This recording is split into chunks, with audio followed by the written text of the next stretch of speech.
তার সাহাবীরা গান বাজনা করতেন। ঠিক আছে, গান বাজনা কোরআন এবং হাদিসের শয়তানের অস্ত্র হিসেবে মানে বলা হয়েছে। না, আমরা এখানে আসার উদ্দেশ্য হচ্ছে যে আমরা দূর থেকে আসি ভাই। ঠিক আছে, আমি ইসলাম বুঝছো। ঠিক আছে, জিয়ারত করেন বা এখানে একসাথে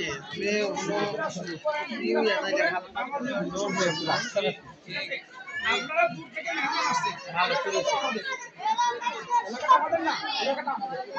আমরা আপনাদেরকে এটাই অনুরোধ করব যে ইসলামে শেষদা নাই, আর কাউকে যেহেতু ইসলামে গান বাজনা নাই, ইসলামে নারী পুরুষের অবাধ মেলামেশা নাই।